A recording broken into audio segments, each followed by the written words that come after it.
SMNI ngayon, no? Siguro naman by this time nasaksihan niyo na po yung paglusob ni General Torre dito po sa KOJC. Teka, mali pa spelling ng KOJC. Okay, isa po, kumpirmadong dedo. Kanina po 5 no? Pero naitama po yan. Akala nila 5 na yung namatay, pero isa lang po talaga. Okay? Kulang po kayo, 6 na ba? Grabe naman. Yung kumpirmado kanina, isa pa lang nung naghanda ako eh. Ngayon, 6 na pala. Hayaan nyo po, malalaman din natin yan. Pero sigurado ako dun sa isa, no? Okay. So, lagyan na lang natin, wag ng isa. May kumpirmadong patay. Pasensya na. Grabe, no? Para tayong nanonood ng ng mga gera, no? Kala mo gera sa sa KOJC compound eh. Talagang live na live po. Mula pa kanina pag nagigising kasi ako na madaling araw dahil nga matagal tayong hindi nagsimula tayong manood mga around before 5 yung wala pang alas 5 yung pati yung likod. Tapos na-fix na po tayo sa kanonood, no? Pabalik-balik. Yan po pag-uusapan natin. Pag-uusapan din po natin itong 10 million na libro. Parang ito na naging punteriya nila, no? 10 million na parang again, no? Wala po sila laging binibintang na maling ginagawa si BP Sara eh. Yung alam niyo yung pinahiwatig lang nila na somewhere may mali, no? Pero may nakikita po tayo riyan na kakaiba no, sa ginagawa nila. Na bumabalik po sa kanila eh. Tapos, yun din yung sila Alice Gurin. Pero wag po natin kakalimutan, dapat pinapaalala po natin to na yung heads will roll, no? Kasi wala pong nag-roll eh. No? Ito po bang pagkakahuli, alam ko po si Alice Go po yung hinahunting. Si Alice Go po yung nabalitang nakatakas. Pero ang nahuli po o hinuli, etong si Cassandra Ong tsaka to si yung kanyang kapatid, no? Na hindi ko na talaga maintindihan kung ano ang tunay na pangalan. So tatawagin na lang natin siyang kapatid, no? Kapatid ni Alice Go. Palit ulo ba sila? hindi ko maintindihan kung ano yung pinagbubunyi, no? In the first place, may kaso ba tong dalawa? Nalilito na rin ako eh. Yan po mga pag-uusapan natin. Pero bago yan, kung bago ka pa lang dito sa ating channel, mag-subscribe ka na. Pindot na. Pagkatapos nitong isang isang gurguro paghapon natin. Makisama ka naman. Teka, yung ginagawa ko dyan, data na tsaka sa data na ako tsaka para tuloy-tuloy. Okay. Pindot na. Okay, pag-usapan natin, no? Siguro marami po sa inyo napanood na po na-overwhelm tayo. Ako na-overwhelm po ako na impormasyon. Biruin nyo before 5 nanonood na ako, no? Yung atakehan nagre-range po yung lumusob from sabi ng mga SMNI 3,000 eh. Pero sabi po ng ibang media 2,000. Pero napakalaki pa rin po noon, no? At kung ang purpose talaga ay halughugin, kasi lahat ng pronouncement nila sigurado sila doon sa KOJC compound o kung ano man ang tawag doon, Kingdom Compound o KOJC compound. Na tsak sila na naroon si Pastor Kibuloy. Pero sa kasawiang palad po, hanggang sa oras na ito, ay wala pa rin po silang nakikita 'no, o hindi pa rin po nila nahuhuli. So, it's either mali po yung info nila, mali po yung kanilang intel or, talagang wala diyan si Pastor Kibuloy. Pa pareho lang. Ang dami na nila, may ginagamit pang radar 'no, tapos ang tagal, habang tumatagal sabi ko, naku, eto habang tumatagal 'to yung tensyon ng tao siyempre magagalit lalo na nung nabalitaan na. Kasi tinirgas at saka ako po naunawaan ko po yun, eh, baka sabihin niyo yung mga bata-bata po, sasabihin nila, "Bakit gano'n? Bakit may mga mamamatay, eh, alam niyo po kung may mga ano na po 'yan, may mga karamdaman na po 'yan. Nagkaroon na po ng buhat po nung December, nagkaroon na po ng nervous breakdown 'yan. Konting ano na lang po hindi hindi na sila mapagkatulog, 'di ba? 'Yan po 'yun, eh, yung sama-samang hindi kayo napagkakatulog tapos, pagod, na-trauma na sila, tapos meron ka pang sakit sa puso talaga, talagang aatakihin ka, eh. Kaya hindi po 'yan yung sinasabi na yung hindi po ako kaya nga ako umalis na sa dati kong trabaho, tigok na sana ako. Mahirap po talaga 'no, hindi ka mapagkatulog, hindi ka talaga makakatulog. Nakita niyo minsan na ano ko kay ano, napunta ako kasi nga sumisilip-silip din ako, gusto kong maglibang minsan. Gusto kong, manood sa mga away-away ng mga vloggers. Eh, si Dada madaldal 'yan, eh, 'no, mahilig mag-atake 'yan. Pero narinig ko siya minsan, eh, yung tinatalakay niya yung ano, eh, yung may yung nate-tension na sila. Sabi niya nga, yung term niya nga, "Ilang araw lang kami rito pero grabe yung epekto sa'min, eh. Paano pa kaya yung taga ro'n?" Grabe po talaga yun. Pagka naranasan niyo po yung gano'n, na meron meron na kayong experience ng nakaraan tapos eto grabe po 'to. Libo-libo na talaga, eh, akala mo may giyera na daig-daig pa yung ano, eh, wala akong nakitang ganyan na karaming, sundalo dun sa Ukraine-Russian war, wala, eh. Ang dami po talaga. Sabi ko, ibang ibang klase 'to. Hindi, ang pinanonood ko ro'n minsan nakakalibang 'yan, eh, 'di ba, yung away-away ng mga vlogger, ano kaya 'to sinasabi? Tapos yun ang dini-discuss niya, naunawaan ko yun, eh. Naunawaan ko 'yan kasi minsan nangyayari sa'kin 'yan dito, yung biglang galit na galit ka, 'no? Sama-sama na po 'yan, eh. Hindi ka mapagkatulog, tapos nagagalit ka dahil, KOJC, opo, tinama ko na po. Nagagalit ka, sama-samang tapos baka hindi pa nag-aalmusal yang mga 'yan kasi kung 5:00, before 5:00 nagbabantay na sila. Before 5:00 meron ng mga pulis. Hindi mo na maiisip na mag-almusal, eh. Tapos abutin ka na ng, umagang-umaga na, talagang sama-sama na po 'yan. Pagod, puyat, dati ka na may sakit, kasi hindi na bata yung namatay, 51 years old, eh. Dati ka na may sakit, tapos hindi ka makakain, sama-sama na po 'yan. O yung iba, hindi ko alam kung natuluyan. Nakasubaybay kasi ako, eh, hanggang ngayon, eh. Actually nag-live ako ro'n sa sa may Lakbay Badong, do'n ako nagla-live, eh, 'pag may mga live na ganyan. Kasi ayoko rito baka ma-copyright, 'di ba? Eh, kung 6 na ba ang patay, eh, hindi ko narinig siguro habang naghahanda ako.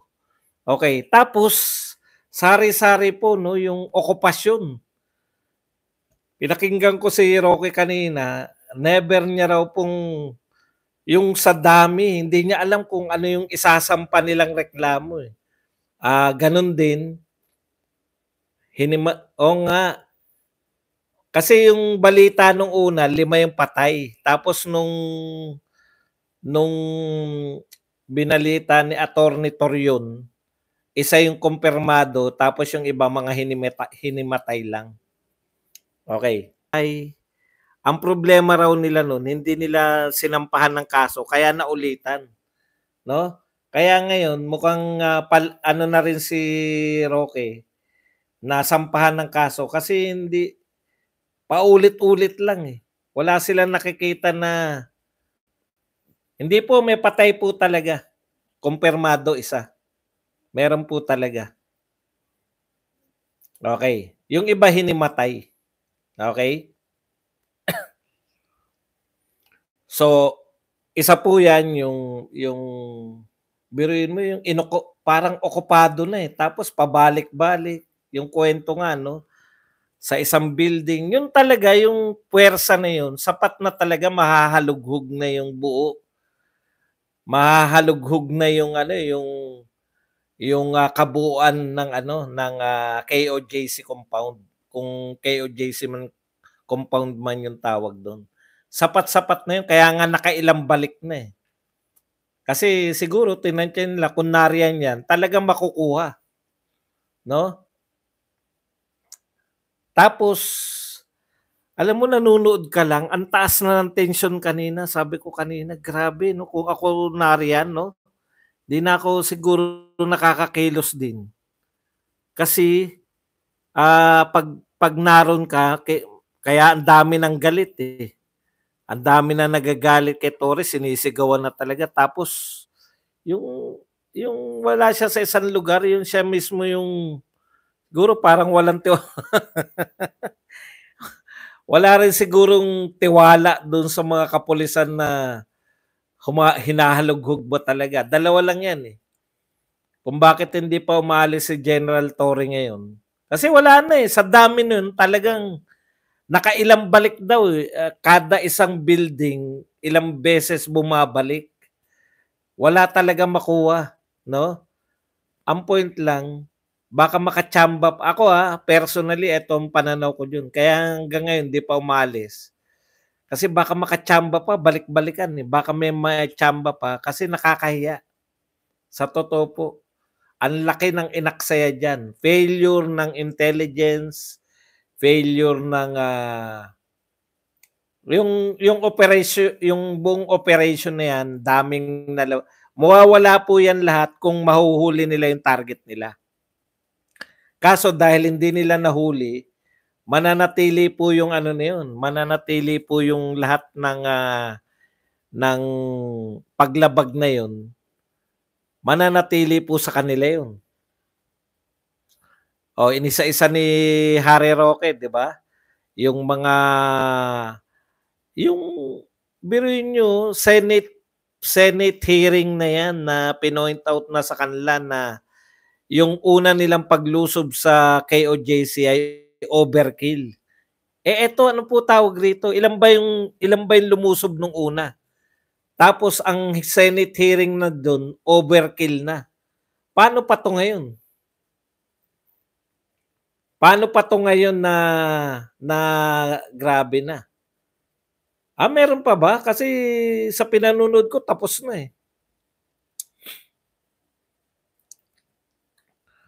Minura daw ni Doc Badoy si Torre, hindi nakasagot. Talagang tataas talaga emosyon mo pag naroon ka eh. Lalo na may nabalitaan nyo na may napatay na kasama nyo. Misyonaryo. Misyonaryo ba tawag doon? Sa mga nakatira dyan. Ikalawa, yung una, kaya siguro ayaw umalis ni Torre, ano lang to, sa pananaw ko lang wala, pahiya eh. Ang dami pong resources na ginamit para sa isang tao, tapos hindi mo nahuli. Wala namang pumipigil sa kanila, hindi dahil sa hindi kayo nakapagtrabaho. Iba po yung hindi kayo nakapagtrabaho dahil may mga humarang. Wala po eh. Malaya po nilang balik-balikan. Malaya po silang kung ilan yung building doon, lahat po yun nahalughog nila. Alam niyo po, wag niyo pong samahan na ng relihiyon. Yan yung problema eh. Yan yung problema. Pag dinadawit nyo po yung relihiyon ni Torre, no? Mag-stick po kayo sa facts kasi hindi. Gusto nyo yata yung pag-away-awayin yung mga relihiyon, hindi naman po nararapat yun. No? Hindi naman po.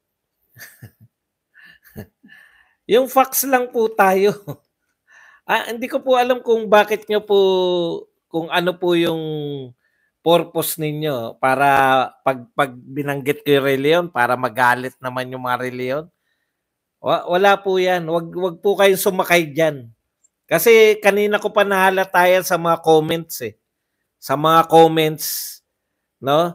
Gusto nila na yung reliyon ni Torre idamay dyan sa para malaking ano yun, malaking kongregasyon. Wag po.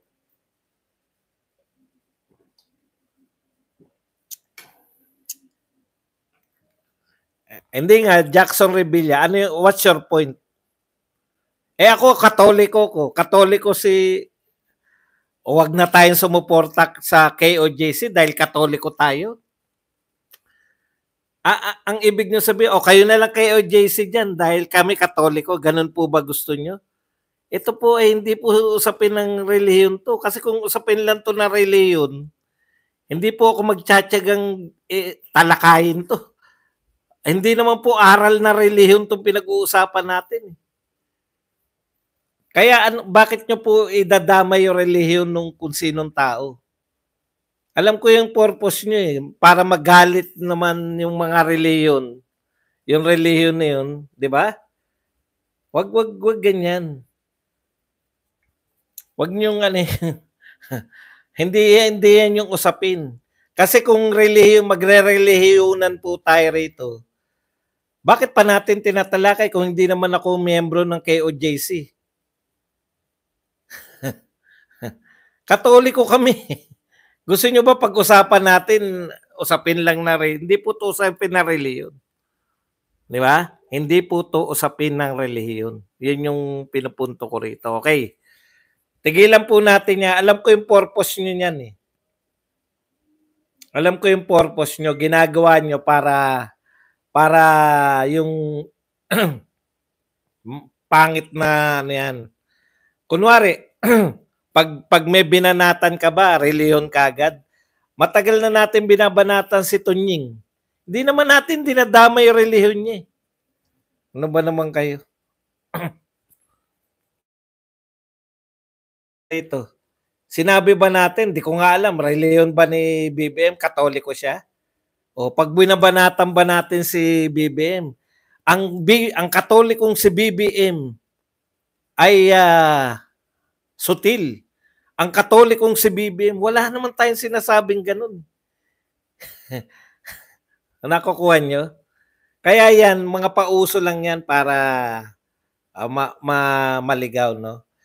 Sana tayo mag-ingat tayo sa kagaganyan. Kasi yung KOJC, kaya ako sinasabing KOJC, yun yung pangalan nun eh, di ba? Kung may iba pang tawag doon, yun ang tatawag ko. Hindi ko na kung KOJC ba, relihiyon nila yan? O yung yung parang pag sinabi mo na okay, huwag niyong samahan ng intriga. Kaya nga, mali nga yun dapat din eh. Travel for one. Mali nga po yun. Sa tingin ko nga, kinorek na nila yun eh. Kasi sinasabi, marami nagre-react na INC. INC kami, hindi naman turo yung ganyan. O, di ba? Kaya, wag po natin damay. Kasi ngayon, ang tagal na natin binabanatan si Marcos. Hindi naman natin, ang Katolikong si Marcos, ang Katolikong silam, hindi ko alam kung ano reliyon nila, pero never natin silang tinutukoy na reliyon. Okay. Punta na po tayo. Topic lang po tayo. Hindi po hindi po tayo kumbaga, kalimutan muna natin yung relihiyon, okay? Punta po tayo rito. So, sa dami raw ng nilabag na ayon kay Roque, siyempre, yung hinanakit ni Roque. pinakulong siya. Grabe 'no. Pero sa isang banda, okey na 'yan 'no, nakita natin 'yan. Ongoing pa rin, eh. Nung nagsimula ako hindi pa rin sila umalis, puwera na lang kung habang nagkukuwentuhan tayo umalis na sila Torre. Pero nung nagsimula ako naro'n pa rin sila. May naririnig pa nga ako na hanggang 3 araw sila do'n, kung hanggang 3 araw. Siguro ano yung purpose? Talagang yung ano, yung parang babantayan talaga kung may atake, kung aatakehin na si Pastor Kibuloy lalabas. Hindi ko alam yung purpose pero pinaliwanag nga nila ni Attorney Harry Roque na illegal na yung okupasyon. Gano'n din yung sinabi ni Torion 'no, nagdedeklara siya na you are not welcome anymore, 'di ba? Ilang beses sinabi yan ni Torion na pinalalayas na, 'no? Pinalalayas na si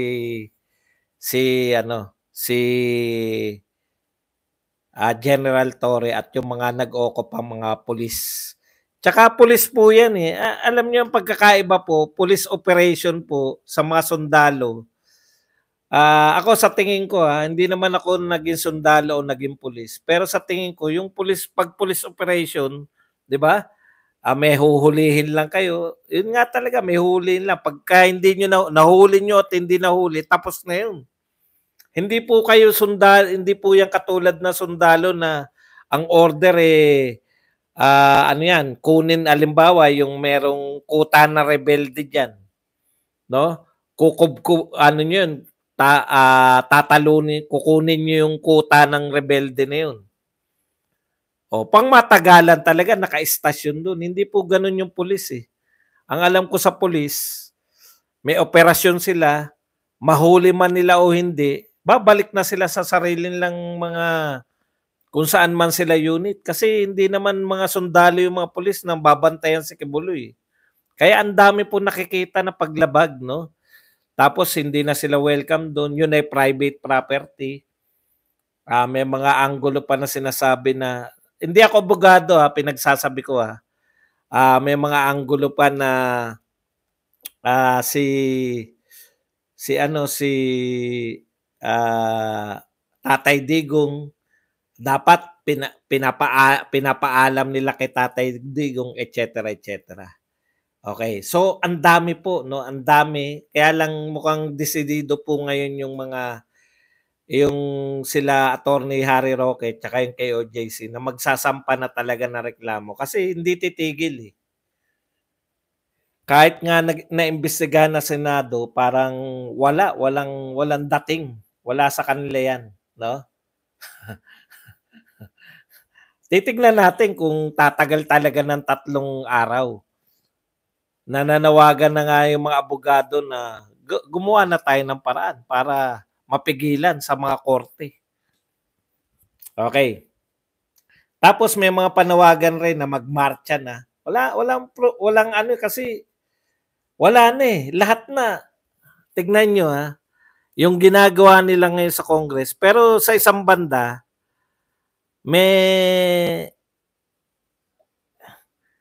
meron ding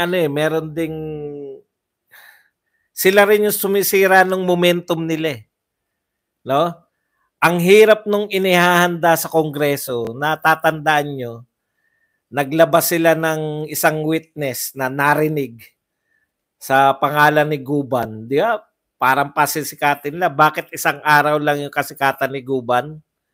Kasi kinabukasan, sinalang nila si BP Sara. Nakalimutan na kagad lahat eh.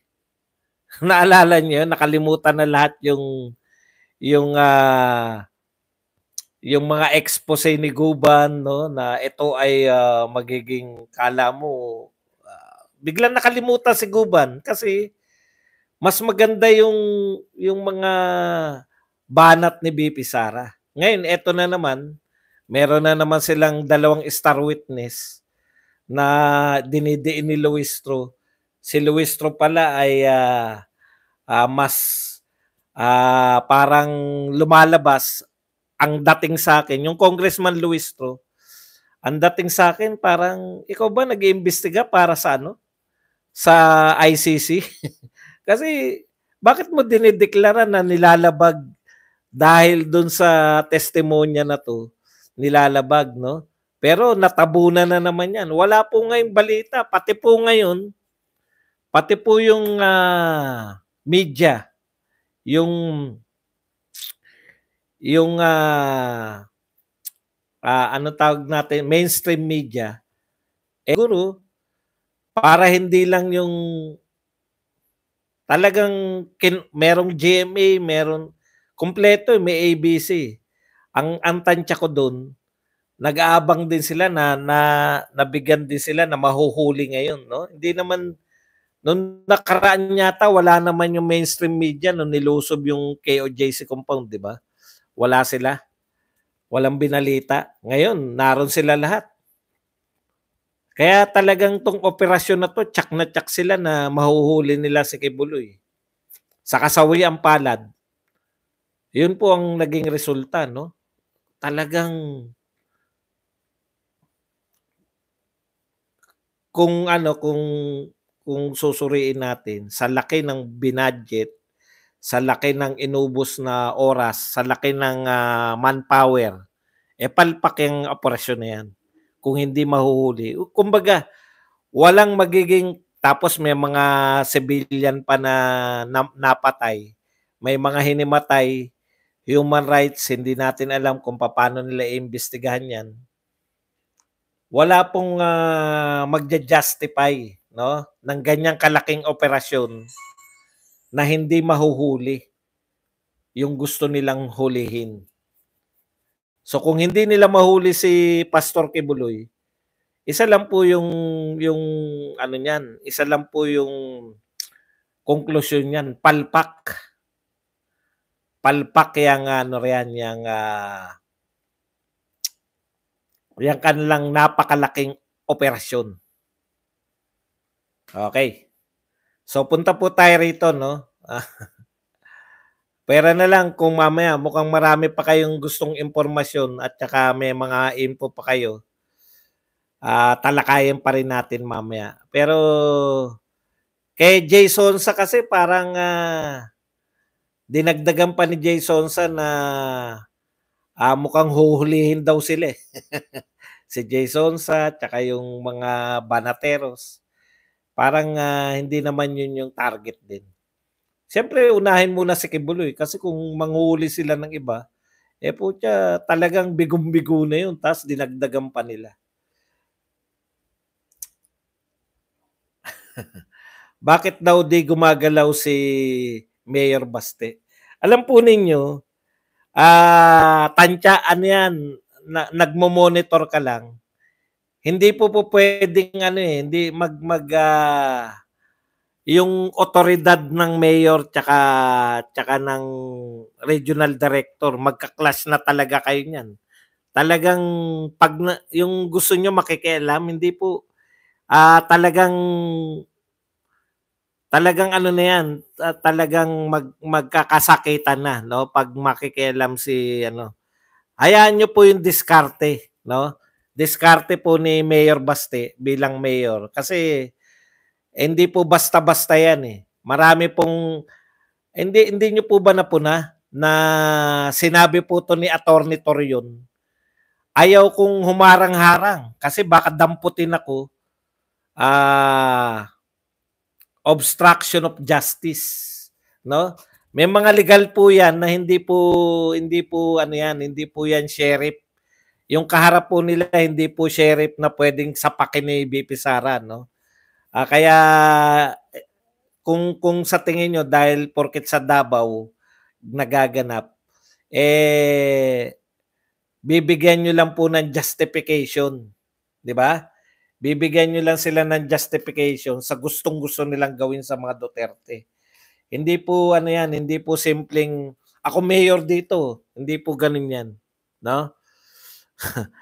'Yun nga, ano 'yan, hindi ko po sinasabi na ano, hindi ko po sinasabing 'yun po 'yun. Sinabi po 'yun ni ano, ni Attorney Torion. Ako nga attorney na, eh, sabi ni Atty. Torion. Alam nila na ako nagre-represent sa kingdom, 'di ba? Attorney ako ng kingdom. Pero yung tantyahan din, eh. Tantya niya hindi papaawat si General Torre, tapos hahara-hara ako ro'n. 'Pag nadampot siya na ano, siyempre kung tantya mo kung tantya mo hindi na nakikinig sa batas, eh, 'di ba? Oh, eh, gulo po 'yun. Halimbawa, nakiusap yung mayor at hindi sumunod. Alam niyo na hindi susunod 'yun. Eh, una, meron na silang alitan, eh, nag-cross na sila ng salitaan, eh. Oh, magkakatuluyan po 'yun. Eh, dito po, kaya hindi po pupuwedeng basta-basta. Oo nga po, 'no, Sir Florentino. Eh, hindi po ganyan hindi po ganyan kasimple 'yan, eh, 'no, hindi po ganyan kasimple. Huwag niyo pong tignan kasi sa Davao. Halimbawa po sa mga kung sa Maynila po, 'di ba? 'Di ba yung mayor ba ng Maynila dapat involved din 'pag may mga parang ihiwalay niyo po yung Davao na hindi naman po presidente ng Davao si Mayor Baste, eh. Mayor po siya ng Davao. Hindi niya po lahat ng papasok do'n, eh, hawak niya na, 'no? Magkakaano po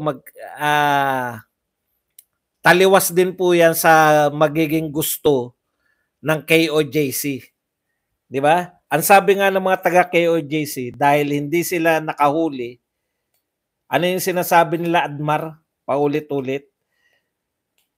Dahil walang nahuli, baka gumawa sila ng paraan para magkaroon ng aksyon. Alam niyo na, "Uy, ba't ako lumaki? Hindi ko sinasadya na lumaki ko." Anak ng pupaw. Ayun, nagkusang lumaki. Kaya hindi po gano'n 'yun. Hindi po gano'n yung kasimple na porket mayor ka, hahara-hara ka ro'n. Okey? Tapos eto pa po, meron po silang ano, yung warrant of arrest po yung kanilang ipinatutupad. Ah, 'di yung kung gano'n po ang sitwasyon tapos yung mismong KOJC nga, sumunod nga sila, eh. Mismong attorney nga sumunod, eh, kahit alam niyang may mga paglabag tsaka na lang nila habulin. Kasi at that time mainit, eh, ayaw daw mukhang hindi nila maaawat si Torre. Ginawa na lang nila yung paraan para, hindi na magkasakitan.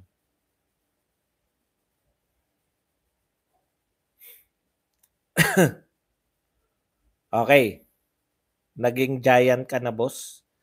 Oo nga, eh, lumaki mukha ko.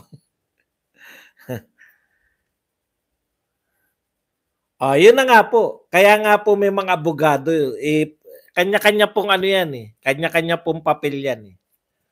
Tayo po hanggang pananaw lang tayo pero maganda rin pag-usapan natin na may mga legal na, uy, thank you very much at naka 1,000 likers na tayo. May mga legal pong, bagay na pipigil kay Baste Duterte para humara-hara dun. Kahit po mayor, hindi po puwedeng pigilan yung warrant of arrest. Eh, putya mainit sa kumbaga bibigyan mo ng, meron kayong verbal war ni ano, ni Torre. Bibigyan mo lang ng kumbaga bibigyan mo lang ng legal basis para, ah, gawan ka ng hindi maganda. Siyempre matalino naman yung mga Duterte. Okey, punta na po yun po yung pagkakaiba ng bakit yung mga vlogger naroon okey na, eh, vlogger yun, eh, trabaho ng mga vlogger yun mag-cover, eh. Kumbaga, ang mga vlogger parang ipinagpalagay na namin ang sarili namin na parang press. Kung ano karapatan ng mga press people, may karapatan sila magpahayag, kami rin, may karapatan rin kaming magpahayag. Iba po yun sa mga Duterte na pinag-iinitan na nga, bibigyan mo pa ng chance sila na, obstruction of justice kayo, Halika kayo. Anong gagawin naman ng mga nakaalalay sa mayor o sa vice president o sa former president? Alangan namang hayaan nilang siyempre magkakaroon lang ng gulo. Okay? Hindi, kahit sabihin nila na ano, ipagpapalagay namin yun na kami ay yung karapatan ng media, karapatan din ng mga vlogger yan, yung malayang pamamahayag.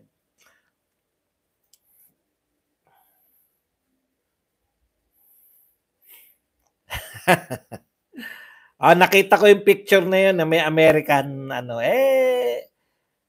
bahala na siya sa buhay ng tao na yun kung ano pong maikakaso doon. Okay. So tuloy-tuloy po yung ano, no? Ayun, yung lumaki yung mukha ko. Kaya hindi ako nakapag-vlog kahapon, dinalaw ako ng misis. Actually, naroon siya sa SM. Minsan-minsan lang tayo. Okay, punta na po tayo rito, no? Sa isang banda po, sagutin ko lang, no? Ito kasi inanda natin, kaya lang mukhang natabunan na siya nitong KOJC. Pero sasagutin ko rin po. Kasi parang ang sama-sama ni BP Sara na mag-ano, no? Ito, pinatulan na kasi nito ni La Esguera. Tsaka ni Enrile. Pumatol na rin dito sa ano sa may 10 million na libro ni BP Sara. Ito ang tanong nila no? Sabi ni Esguera, bakit natin gagastusan yung children's book ni BP Sara Duterte? Yung hindi ko na lang makita, may nagsabi rin para si Enrile, nakita ko eh. Hindi ko alam kung tama 'yon o hindi. Pero nakita ko kanina at hindi ko na mahagilap ngayon. Wag na natin sabing si Enrile, yung kung libro niya yan, bakit gagastosan ng gobyerno? 'Di ba?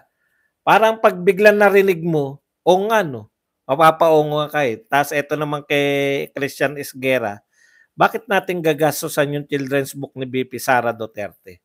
Okay, simple lang po yan, no? Tingin ng Vice President, proyekto niya yan, no?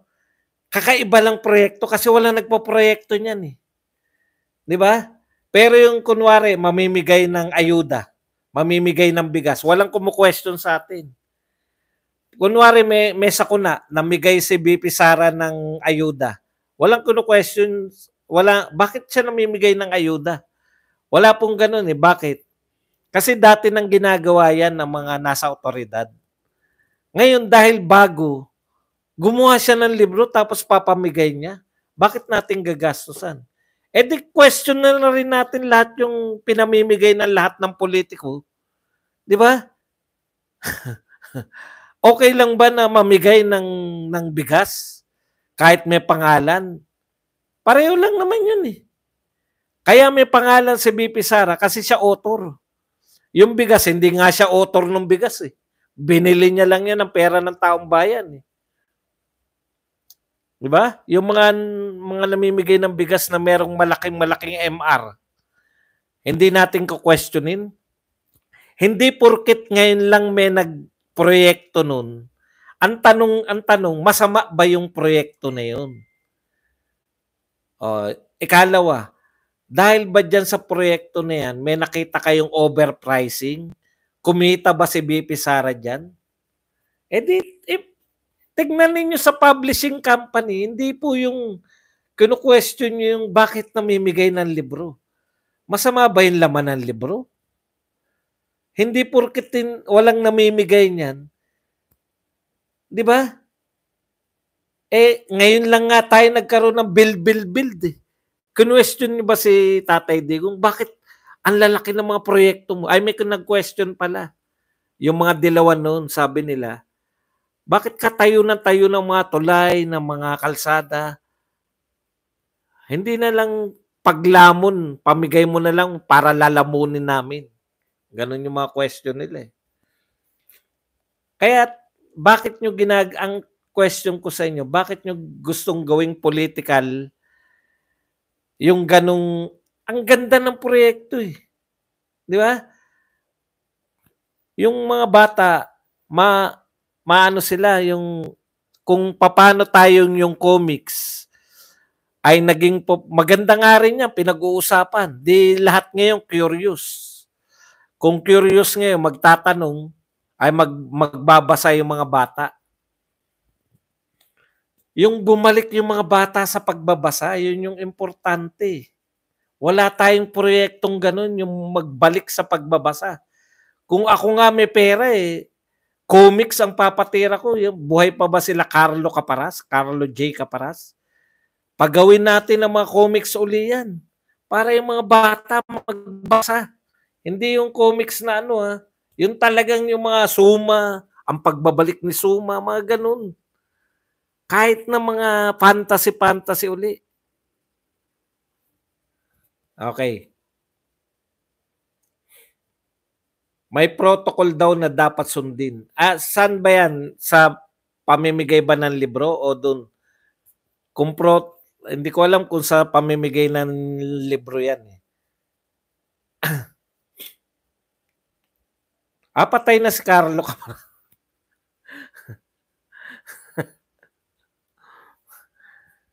Sayang Kasi dyan ako una nagbasa, sa karanasan ko, dyan ako una nagbasa sa comics. Tapos na-develop na, ayaw mo na sa comics. Ano na ngayon, People's Tonight, Abante Tonight. Tapos graduate na ako sa tabloid. Sa malalaki na ako, Inquirer, Philippine Star.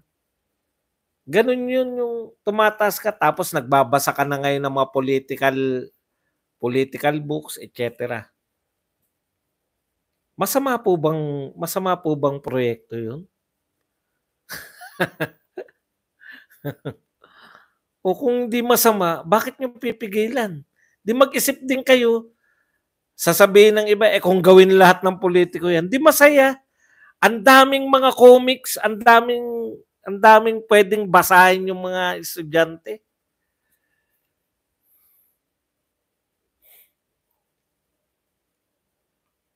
Okay. Ito po, dito tayo, yun lang yung, kasi masyadong pinalalaki na parang, again, pahiwatig na naman. Alam niyo yung mahilig lang sila magpahiwatig. Ang pahiwatig lang naman nila, parang may ginagawang kasalanan si sagad. Yun na talaga doon na bumagsak yung Yun na talaga huli kong binasa na tabloid, sagad sa impormasyon. Tindi, no? Sagad sa impormasyon. Wala nang tatalo dun sa sagad Sagad sa impormasyon. Okay, punta na tayo rito wala talaga sila maibato kay BP Sara na magnanakaw. Eto, may kaso to, yung pera na to, talagang binulsa niyan, binili ng mansion. Wala Okay, punta po tayo rito kila Alice Go tsaka yung mga kapatid. Paalala lang natin, sabi ni President Marcos, nung nabalitaan niya na si Alice Go ay umalis, heads will roll. Ilang araw na po, Mr. President.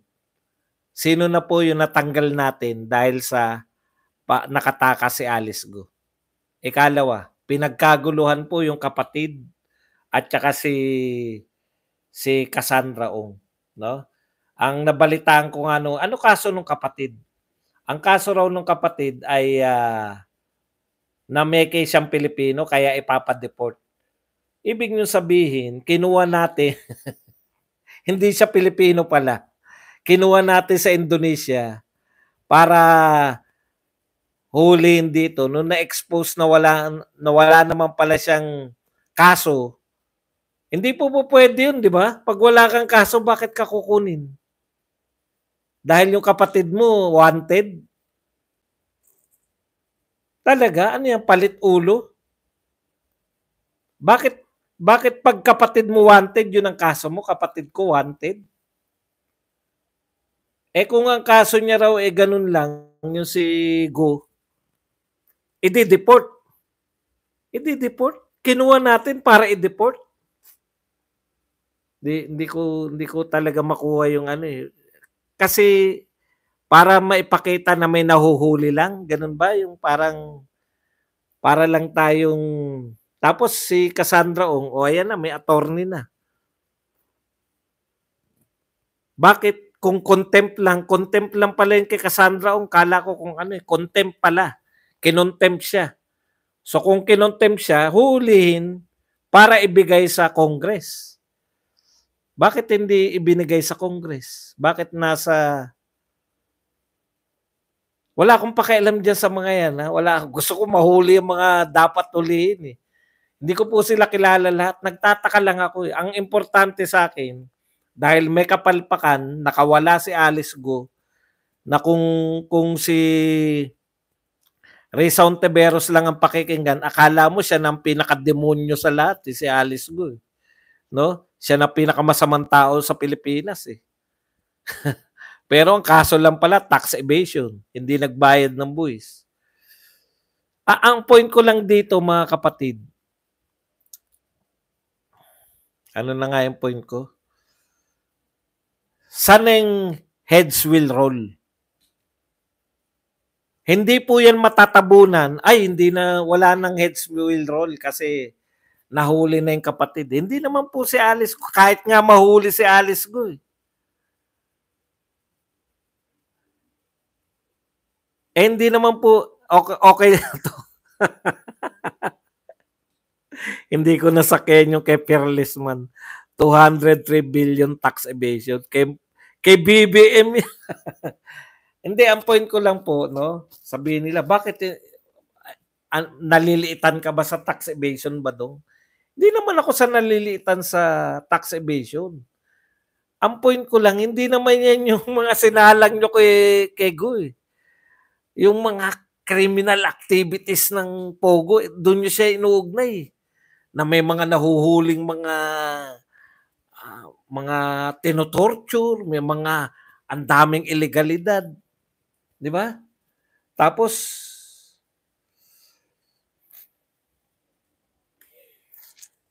rentas interna. Makaluma eh. Yung question dito, kaya wala na naniniwala, Mr. President, pag wala pong heads will roll dyan. Wala na yan, parang ano lang yan, parang yung dati lang yan, heads must roll, nung nagba-brown out. Tapos, hanggang makakalimutan na.